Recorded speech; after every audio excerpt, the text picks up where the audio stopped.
संसार वृद्धि का कारण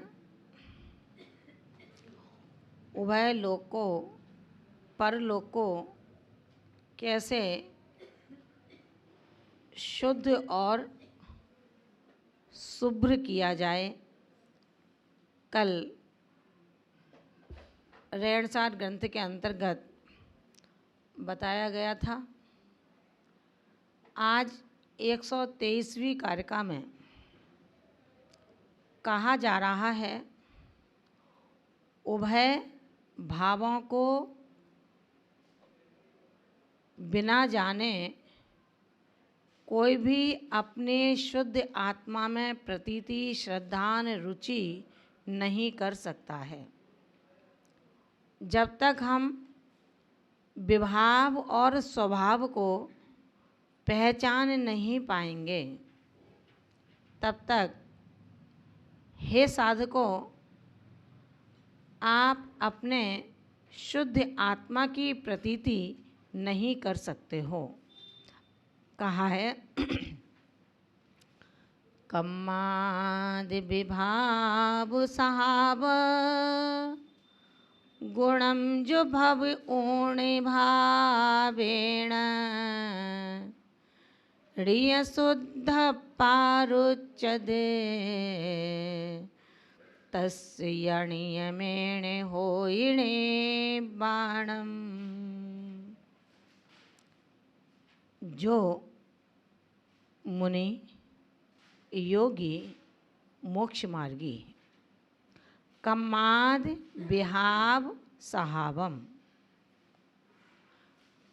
कर्म जनित विभाव व कर्मों के क्षय से प्राप्त स्वाभाविक गुणों को भावेण भावपूर्वक भावपूर्ण भाकर चिंतन मनन करके ऋय शुद्धप्पा अपने शुद्धात्मा में रुचि करता है, तस्य उसका ही नियमेण नियम से निर्वाण होता है। आचार्य कुंद भगवंत ने कर्मोदय जनित अवस्था में हमें संभलने और संभालने का उपदेश यहाँ पर दिया है कि हे मोक्ष मार्गी, ये सत्य है कि आपने अपना जो कदम इस मोक्ष मार्ग के कंटकाकीर्ण राह पर रखा है, इसमें आपके लिए शुभ और अशुभ दुस्तर कर्मों का उदय भी आएगा, लेकिन ज्ञानी ध्यानी चिंतनीय आत्मा वही है जो उदय आने के काल में अपने स्वभाव से स्खलित न हो पाए। ये सत्य है। आपने अपने बुद्धिपूर्वक आज का उपवास ग्रहण किया, लेकिन हो सकता है आज के उपवास में आपको तृषा की वेदना बाधित करे। हो सकता है आज के उपवास में ये शरीर आपका साथ न निभाए। हो सकता है पर साथियों के द्वारा आपसे कुछ ऐसी बातें कही जाएं जिससे आपके परिणामों की स्थिरता अस्थिरता में परिवर्तित हो। लेकिन हे साधकों, जब जब ऐसे निमित्त उस विपाक काल के समय में मिलें, तो उन्होंने कहा कि तुम अपने स्थिर चित्त से अपने आत्मा के स्वाभाविक गुण स्वभाव परिणति का स्मरण करना और जो बाहरी निमित्त हैं इनको विभाव मान करके अपने आत्मा में रुचि जागृत करना, अपने ज्ञान और अज्ञान दशा को समझना, क्योंकि ज्ञान ही इस आत्मा का परम मित्र है। अज्ञान इस आत्मा का परम शत्रु है। चर्म चक्षु से गोचर पदार्थ जो आपको मित्र और शत्रु की संज्ञा प्रदान कर रहे हैं, लेकिन जैन दर्शन के परिप्रेक्ष्य में उन्होंने कहा कि चिंतनीय आत्मा अचिंत्य परिणामों से शत्रु में भी मित्रता का भाव जता लेता है। अज्ञानी में भी ज्ञान का सद आचरण देखा करता है। जब मित्रता ही की है तो पुरजोर लगा दो। यदि आपकी स्वभाव में कुसंगति है और मित्र संगति वाला है, सुत संगति वाला है, तो आप उसके रूप में ढल जाओ।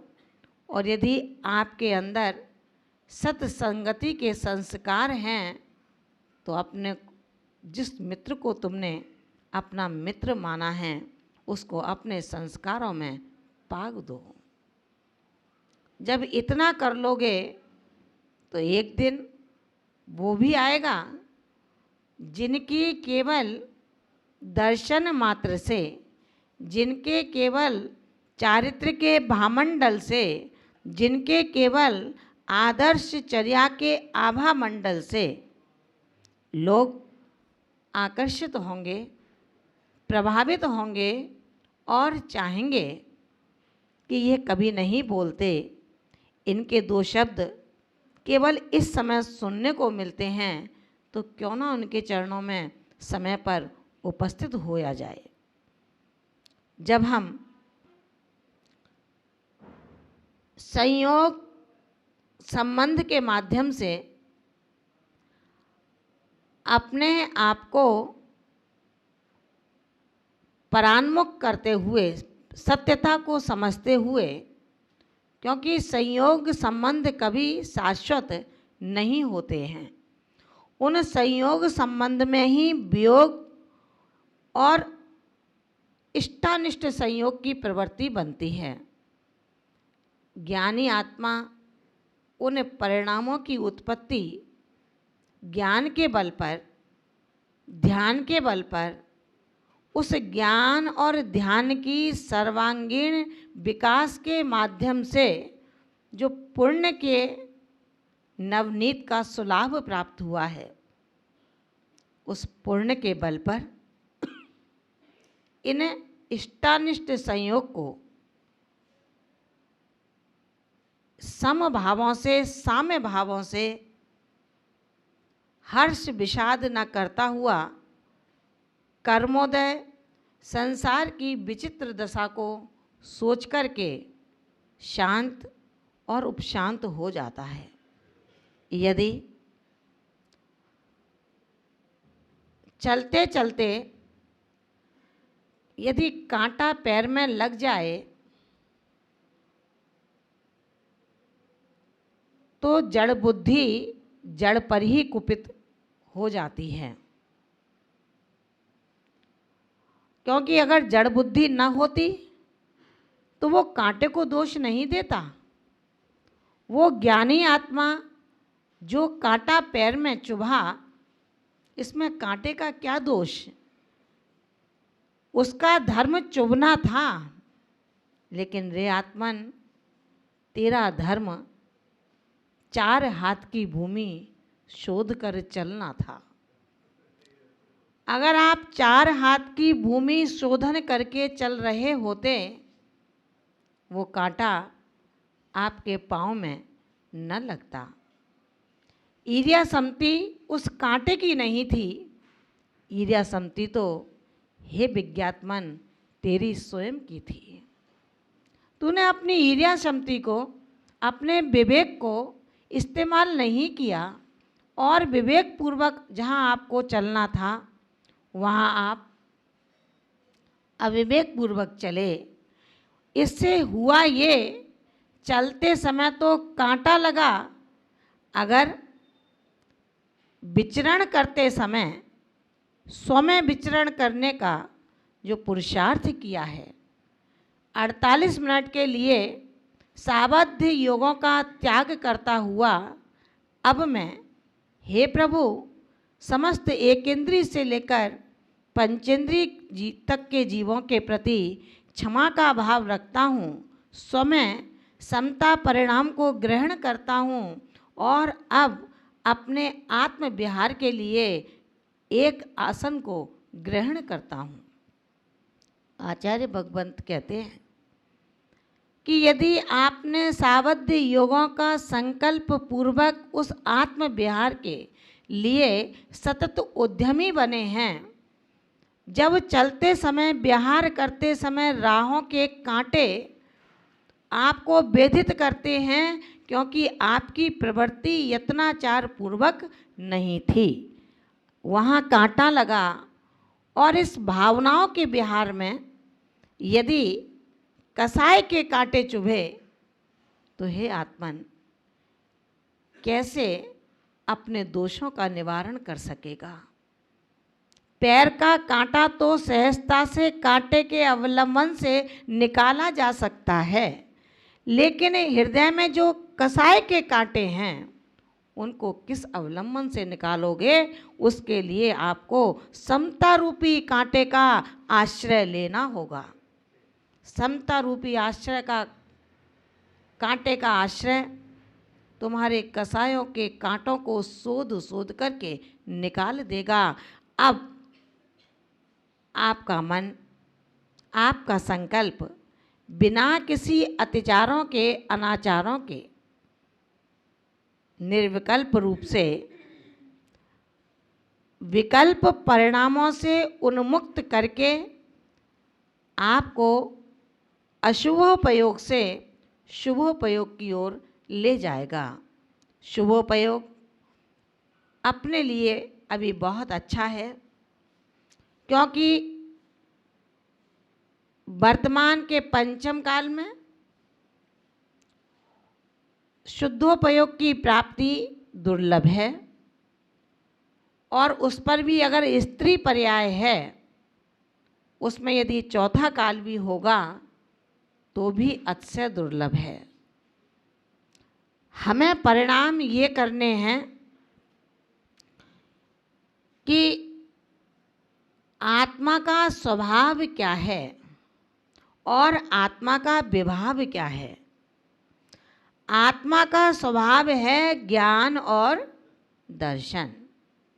हम सतत ज्ञान और दर्शन के माध्यम से जो परद्रव्य हैं, उन परद्रव्यों के भाव, परद्रव्य के निमित्त होने वाले जितने भी विभाव हैं, वो सब मेरे इन स्वभाव भावों से अत्यंत भिन्न हैं, अत्यंत भिन्न हैं। समयसार कलश में आचार्य प्रवर कहते हैं, आत्मा स्वभावम परभाव भिन्नम। आत्मा का स्वभाव पर भावों से अत्यंत भिन्न है। माँ पूर्ण माध्यंत विमुक्त मेकम, जो समस्त रूप से लोकालोक को जानने वाले निज स्वभाव को प्रकट करता है, ऐसा आत्मा विलीन संकल्प विकल्प जालम प्रकाशयन शुद्ध नयो अभ्युदेति। ऐसा आत्मा संपूर्ण संकल्प विकल्पों के विकारों को दूर करता हुआ, नाश करता हुआ एक शुद्ध नय का प्रकाश उद्योतित करता है, एक शुद्ध नय को ग्रहण करता है। आचार्य भगवान इस माध्यम से